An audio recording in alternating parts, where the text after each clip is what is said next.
Voici le Doc Mayou. Docteur Mayou, bon matin. Madame Catherine, bienvenue chez toi, Raphaël. Merci.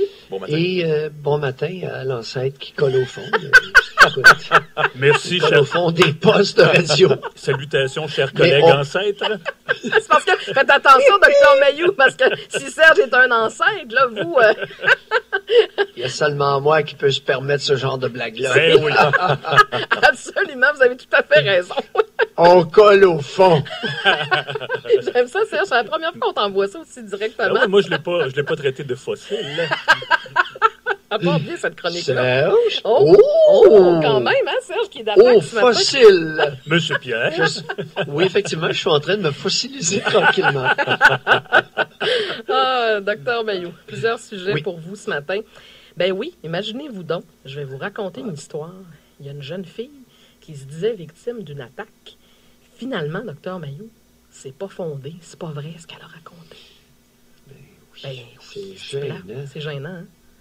C'est gênant parce que, écoute, l'ambulance a été demandée sur les lieux. C'est l'histoire de Québec. Elle Oui. s'entraînait dans les marches que je connais bien. Et ça fait longtemps que je les ai pas montées, évidemment. Mais je les ai déjà montées jadis, naguère, quand j'avais 2 jambes. Oui. À cette heure, lorsque je vais là, ben, je prends l'ascenseur. Et elle s'entraînait dans les marches qui montent en bas du Cap Diamant, là, Oui. derrière le château Frontenac. Ça descend au niveau du fleuve et on peut gravir pour aller à la terrasse en haut. Écoute, l'ambulance a été appelée parce qu'elle avait des échymoses. Elle avait des bleus. Mhm. Alors là, Ben, c'est ça, là. Faut... non seulement elle a menti, mais les bleus venaient d'où? Ben, on le sait pas, là. C'est comme Est-ce nébuleux. qu'elle s'est causée elle-même des échymoses, des bleus sur le corps? Ben, si tel est le cas, c'est encore plus grave. Ben, écoute, puis là, son père, le rôle du père là-dedans. Alors, compte tenu qu'elle a 13 ans, elle ne peut pas, théoriquement, être accusée au criminel Mhm. pour méfait. En tout cas. Parce qu'il y a des gens qui sont assez durs. Là, sur notre page Facebook, on pose la question. Des gens qui disent elle mérite 1 an de prison. Je pense pas qu'on doit aller là. Mais moi, ça. Ben oui. Ouais, mais ça. Oubliez pas l'âge de l'enfant, là, Non, 13 c'est ans. ça. Oui. Bon. Bon, on fait Alors, quoi, moins de Dr. 14 ans, on met pas ça en prison trop vite, là. Non, je suis On les d'accord. amène pas au criminel. Mais mettons, en tant que parent, là, mettons que c'est ma fille, là, puis j'apprends ça, puis qu'elle a menti, puis on verra la suite des choses. On fait quoi comme parent? C'est quoi la réaction appropriée?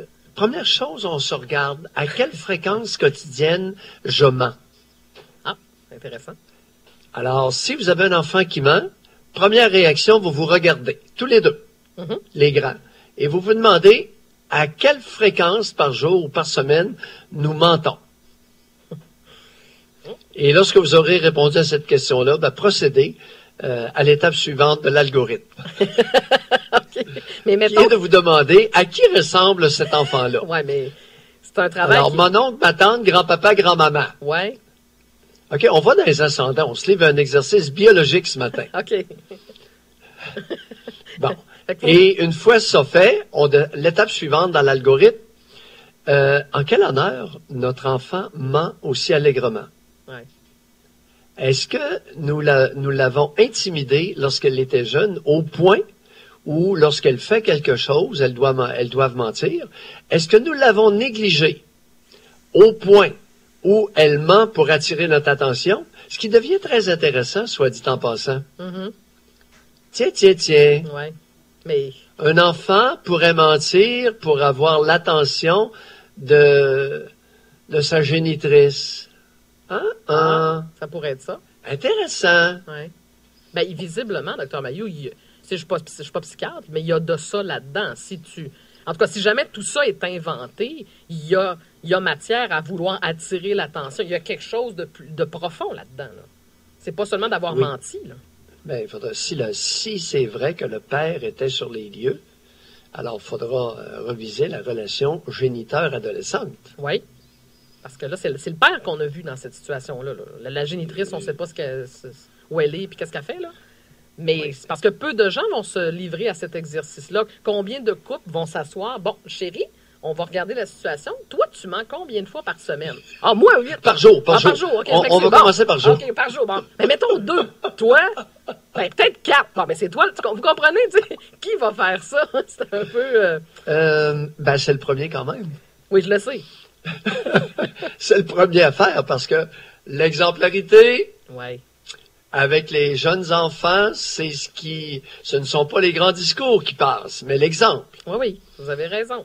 Mais ça se peut que ce soit faute de ma tante puis de mon oncle qu'on soit rendu bien loin dans l'arbre généalogique. Lorsqu'on parle d'intimidation dans les cours d'école, Oui. l'intimidation sur les chantiers de travail, Oui. l'intimidation dans les rapports entre les deux parents, entre les parents et les enfants. Oh, on va y goûter à l'intimidation, là, et ses conséquences. Oui. Ben là, vous ouvrez une autre porte. On peut faire un lien avec ce que je reçois depuis ce matin. Là. On parle d'intimidation. Il y a des gens qui travaillent sur la construction qui me le disent. Là. Moi, nous autres, on veut rentrer travailler, puis on va se faire sortir probablement par des gros bras. Là. Ça existe, Ben ça. oui, ben oui, ben oui. Et après ça, on fait des campagnes contre l'intimidation dans les cours d'école. Voyons, ça fait pas sérieux. Alors, on utilise des hommes forts pour intimider des travailleurs sur des chantiers. Et c'est clair qu'on utilise l'intimidation. Puis après ça, on se tourne de bord, puis on fait des campagnes d'intimidation Ouais. ou contre l'intimidation dans les cours d'école. Voyons, avec l'exemple qu'on donne sur la place publique. Écoute, tous les jeunes vont voir ça, là. Oui, ça c'est clair. Alors, Mais... J'ignore jusqu'à quel point il va en avoir de l'intimidation, mais dans le passé, t'en rapporte. Là, on a une journaliste qui supposément commence à se faire brasser un peu. Alors, et la première étape du brassage, c'est l'intimidation, c'est de lui faire peur. Mais Dr Mailloux, est-ce que quelqu'un qui a été intimidé a plus de chances d'intimider plus vieux? Non, pas nécessairement. Non, pas nécessairement? Non, pas nécessairement. Non, habituellement, la première réaction, celle la plus commune, ça va être l'écrasement, l'asservissement. Ouais. Alors, pourquoi les parents intimident leurs enfants? Pourquoi que le bonhomme va utiliser sa grosse voix pour faire peur à sa petite de 3 ans? L'intimider. L'intimider. L'écraser. La taise. Oui, la soumettre. Hein? L'asservissement. Asservir. Faire de quelqu'un son serviteur. Hein? Fait que si les mais si les campagnes ne servent à rien, selon vous, Dr Mailloux, ce qu'on fait dans les écoles, ça veut dire on est à côté de la traque, là. Ben oui. Mais si les oui, parce que les jeunes regardent, les jeunes observent. Oui. Les jeunes observent les adultes et vont reproduire beaucoup de leur comportement. Pas tout le monde, mais dans des gros pourcentages. Mais ça veut dire que si à la maison, je vis de l'intimidation, je suis intimidée, soit par mon père ou ma mère, une fois rendu à l'école, là, même si on me parle de campagne, puis qu'on parle de prévention, puis qu'on me donne des cours puis des leçons, est-ce que ça peut donner quand même quelque chose? Oh, à peu près, près de zéro. Près de zéro, ah, ouais? Résultat, ben oui. Ben oui, parce qu'un enfant... Alors, il y a 2 réactions.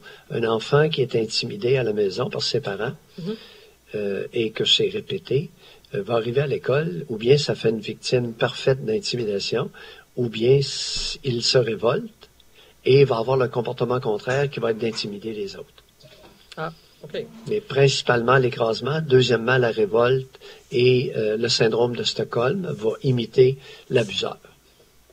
Dr Mailloux, il y a une rencontre importante au sommet aujourd'hui. Je ne sais pas, est-ce qu'on a de la musique de Oui? Oui, vas-y. OK, attendez, parce que j'ai une musique de circonstance. J'ai préparé une petite musique. Allons-y, Serge.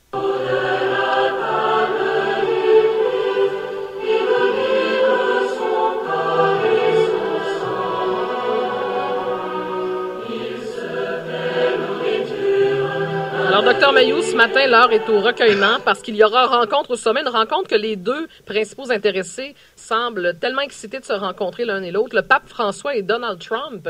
À voir la photo du pape, on sentait qu'il n'y avait pas de débordement. Écoute, c'est à la fois un peu cocasse et extrêmement important. Alors, Donald Trump s'est permis une tournée qu'aucun leader mondial ne s'est permis à l'heure actuelle. Mm-hmm. Alors, il est débarqué en Arabie Saoudite. Ensuite, il a fait un petit séjour en Israël. Oui. Et là, il se ramasse à Rome. Oui.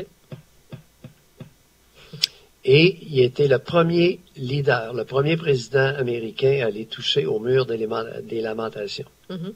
Faut quand même le faire. Oui. Alors, quel est l'impact de sa tournée? Et en plus, avec Melania, hey, as-tu remarqué, as-tu écouté le discours entre lui et Benjamin? Oui. Benjamin Netanyahou, le président d'Israël. Premier ministre israélien. Premier ministre, excuse-moi. Premier ministre d'Israël. Oui. Et écoute, j'ai écouté ça et c'était d'une flagornerie mutuelle exemplaire. Oui. Ils ont même inclus les deux conjointes et Benjamin qui n'avait de cesse de souligner la beauté de sa conjointe. Ben oui. En tout cas, c'était hilarant. Oui, j'avoue. Il ne manquait qu'Hillary. Oui. Ah ben là, je pense pas qu'elle était invitée nécessairement. Mais c'est vrai que c'est un peu particulier, hein? Mais c'est un drôle de voyage. Il y a toutes sortes de choses qui ont été dites. Puis là, ce matin, la rencontre avec le pape qui a l'air de bouder, c'est... Je sais pas qu'est-ce qui va ressortir de tout ça, mais c'est peu commun ce qu'on voit. C'est-à-dire, on parle d'établir des ponts. Tu sais, j'entendais tout à l'heure Juno Katsuya qui se faisait aller là, sur démontrer aux terroristes qu'on est capable de se rassembler, etc. Et le seul qui est capable d'établir des ponts entre des partis qui sont pas capables de se blairer, c'est Donald Trump. Parce qu'il est équidistant. Il est à distance égale de tout le monde, puis il se maudit un peu de n'importe qui. Et ça a l'avantage de créer pour lui une neutralité, une certaine distance. Il est capable d'entrer partout, ce Snoro-là. Là-dessus, oui. Par contre, est-ce que, en bout de ligne, je le trouvais un peu prétentieux d'aller nous dire que lui, il allait nous régler ça, là, ce conflit israélo-palestinien-là. C'est un peu prétentieux. Écoute, il y a seulement lui. Si jamais il y a un règlement, il y a seulement lui pour le faire. Il y a seulement lui pour l'imposer. Ouais. Alors, je pense que, délicatement, il leur envoie le message, ou bien vous vous entendez, ou bien je vais en trouver une solution, puis je vais vous l'imposer. Oui, c'est un peu le message qu'il a lancé. Ça pourrait se terminer comme ça. Oui, vous avez raison. Parce que Israël règle ses problèmes, ou bien il y a une force d'occupation qui va rentrer là, puis qui va dire, c'est bien de valeur, vous avez fini d'être l'épicentre d'un tremblement sociétal mondial. Et là, demain, ça va être intéressant parce qu'après Donald Trump, c'est Philippe Couillard qui va rencontrer Benjamin Netanyahou. On va être ailleurs. Je vous le confirme déjà. Hein? Catherine. Ah oui. Est-ce que je peux te faire une confidence? Allez-y, bien sûr. Avec Raphaël et Serge. Oui. Les amis, oui. Vous savez, c'est comme voir aller un caniche et un lion. Ouais, c'est un peu ça, hein? Merci pour cette confidence. Ça a l'air que Benjamin tremble à l'idée de rencontrer notre premier ministre, tout comme Donald. Oui, mais un caniche, c'est agréable aussi. Oui. On peut passer beaucoup de bons moments avec un caniche. Oui. Un lion, c'est moins agréable à côtoyer. Il y a ça. Tu le gardes plus à distance, mettons. Tu t'en méfies un petit peu plus. Quoique le caniche, des fois, ça dépend. Un peu mordillé, un peu le jarret, ça dépend. Oui, ça mordille. Oui. Mais le lion peut t'arracher à jambe. Exactement. L'image est forte. Dr. Mayou, on vous retrouve à 9h05 pour la commission. À tantôt. Dans une autre vie, je vais changer de métier. Je vais être caricaturiste. Oui, ben, vous seriez pas pire. Sincèrement, vous avez été victime de plusieurs caricatures. Je dis victime entre guillemets. Là, je sais que vous appréciez la caricature, mais vous êtes pas pire, franchement. Vous êtes comme le bon vin, Dr. Mayou. Alors qu'il y en a un qui colle au fond, vous, je sais pas. On dirait que vous vieillissez tout en beauté. À tantôt, Dr. Mayou.